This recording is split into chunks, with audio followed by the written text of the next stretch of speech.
Verse 24. When the days to give birth were completed, behold, there were twins in her womb. Okay, so this was what God told there will be two nations, the kind of logical two nations, this kind of two, and so now the seed twins were born. Verse 25. The first came out red, all his body like a hairy cloak. So he called his name Esau. Okay, so here more on the focus on the hairiness that is red. Now, I mean, I think all babies being born is kind of red, right? But he is very hairy as well at the same time. Now, in general, babies not born with hair. Okay, so this would, I mean, not that they don't have any hair. Some do, some have more, some have less, kind of idea, right? Some have nothing.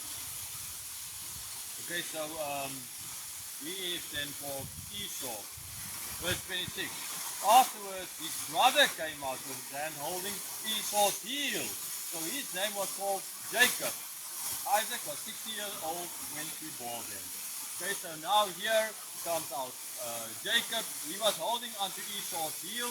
Now that is normally not kind of a good sign. He was trying already to be first. They were fighting inside the womb, which is not a good sign. He's holding onto the heel, which is not a good sign. And then there's the prophecy, the older serving the younger, right? So lots of things here that is abnormal. And then the verse ends with here that I've already mentioned, Isaac was 60 years old. So for 20 years she was barren, 20 years Isaac was praying for his wife to bear children. I mean, now, sure, he would not have been praying maybe the first year because he could have known yet. But after a while, seeing that he's not, so he would have been praying. Okay. Verse 27. When the boys grew up, Esau was a skillful hunter, a man of the field, while Jacob was a quiet man, dwelling in tents. Reminds me a little bit of myself, my brother. My brother was out on the farm with my father, and I was at home reading, studying. Information was always interesting for me. I always wanted to learn. Okay?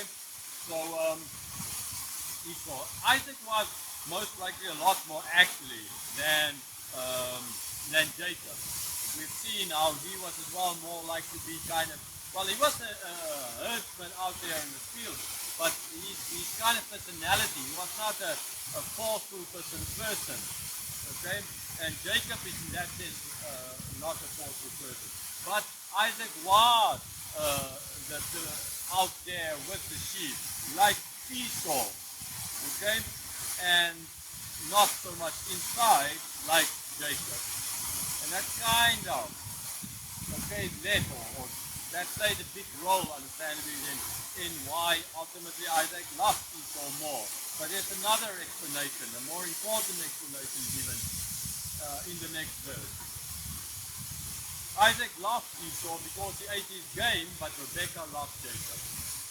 Never a good thing in a family for the mother to love one child, the father to love another. Especially when the father is kind of the one who is inside, who gets what? Not good for the mother son. Okay? It's not a good thing. You ought to love all the children equally. If you don't love them equally, you need not show them. Okay? But they will anyhow understand if you don't love them equally. You're supposed to love them equally. They did not. That is going to, problems will arise because of it. But what is given the reason why Isaac loved Esau? Tummy, the food, right? The game, Esau going out, hunting, bringing back the food, meat. Seemingly Isaac loved that, right? When he needs to decide who to bless, that is what he sends in the next chapter, he sends his son out to go and do, to make him a meal. Right, but then ultimately, as well, in the next verses, we can see that the love of food is going to be Esau's downfall, like the love of food is, in a sense, Isaac's downfall as well. Okay, so I don't know, most likely wasn't that because people didn't eat all these additives those days, and they worked very hard. But he liked food. Actually, in this part of the world, I know people eat a heck of a lot of food. I mean, they eat rice as there's no tomorrow. They bring out rice in buckets, kind of idea, right? But the people are all like this. It's because this stuff is without the preservative and because the people work out after the food.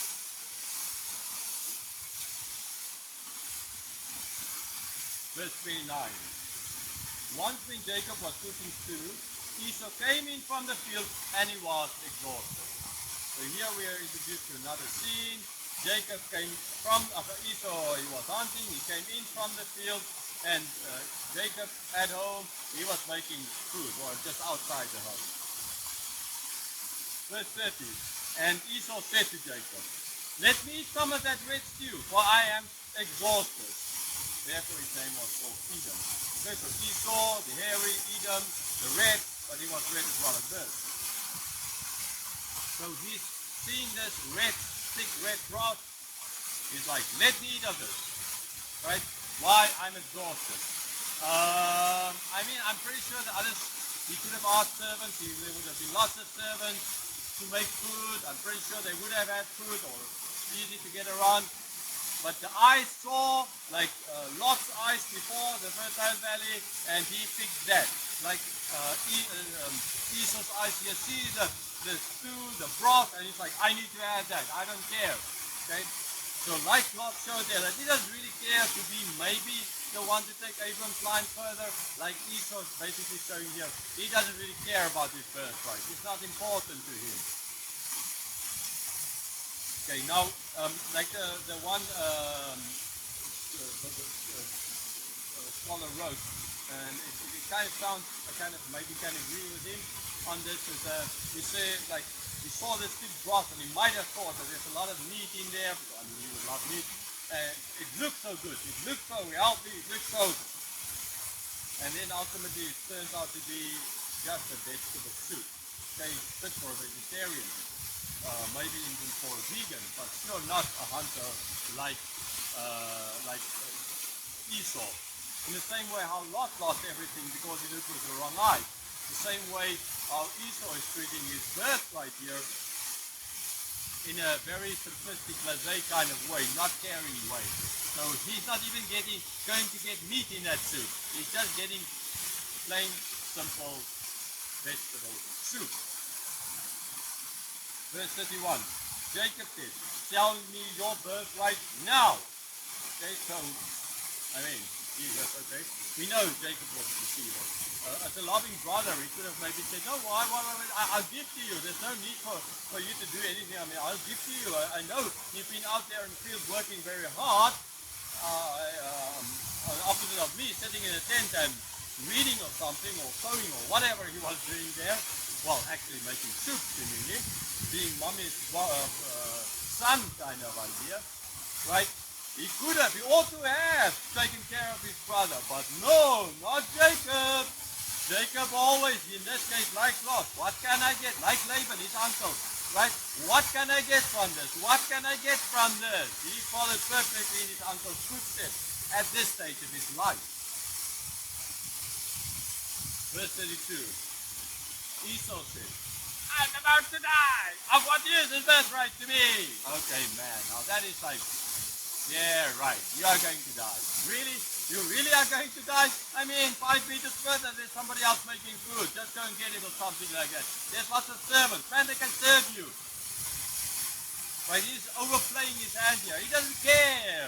That is the reason what that he doesn't care, or he didn't care about his birthright. Well, he called the soup. He wanted it. This is what, right? That is how sin works. Well, we don't care about the result. We want it now. Okay, it sounds like prosperity gospel preachers. In the name of Jesus, right? I want it now. First Joel Osteen, Esau, kind of.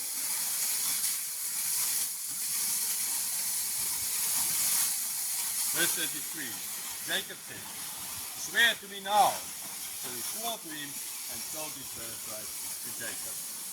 So again, I said already that Jacob also asked, why the heck brings in his birthright? But it just shows how Jacob is a deceiver, how Jacob is the son of Laban, his mother's son. She most likely learned a lot then ultimately from her brother. So yeah, no need. He was supposed to, but whatever, no. This is how it works here. verse 34. So he did ultimately, Esau did sell his birthright to his brother in such simplistic way, showing he didn't care at all. Maybe he was so sure because Isaac loved him more than Jacob, right? And so he was like, whatever, there's no way. I mean, yeah, the blessing is still mine. My father loves me more. Jacob will never get that. What's the point of the birthright? I will anyhow have it all. Maybe as well that he was so oversure of his position, being beloved by his father, that he allows himself as well to be deceived. Verse 34. Then Jacob gave Esau bread and lentil stew, and ate and drank and rose and went his way. That Esau despised his birthright. Right. Okay. So here comes the soup, the broth that he thought. Now all you see is it's lentil soup. There's no meat in there. It's just plain vegetable, vegetarian, vegan, for crying out loud. I don't know, maybe Esau at that stage was like, what the heck, brother? Why did you feed me? Well, he had his choice. He made his choice. He got it. He sold it. And they're not giving, padaki niadaki, like the Russians like to say, right? No taking back the word, no taking back this birthright.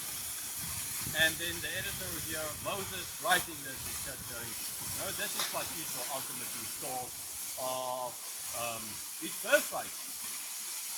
Okay, so maybe he was secure in his father's love and therefore he thought. But this is not what Moses sees. Okay, what Moses sees, his motivation is Esau didn't care about being the one to take further the line, to take further the family. He didn't care about his birthright. This is what we see then how it is. The reason and motivation for Esau. Okay, so just the conclusion left, and we'll go to another waterfall for that.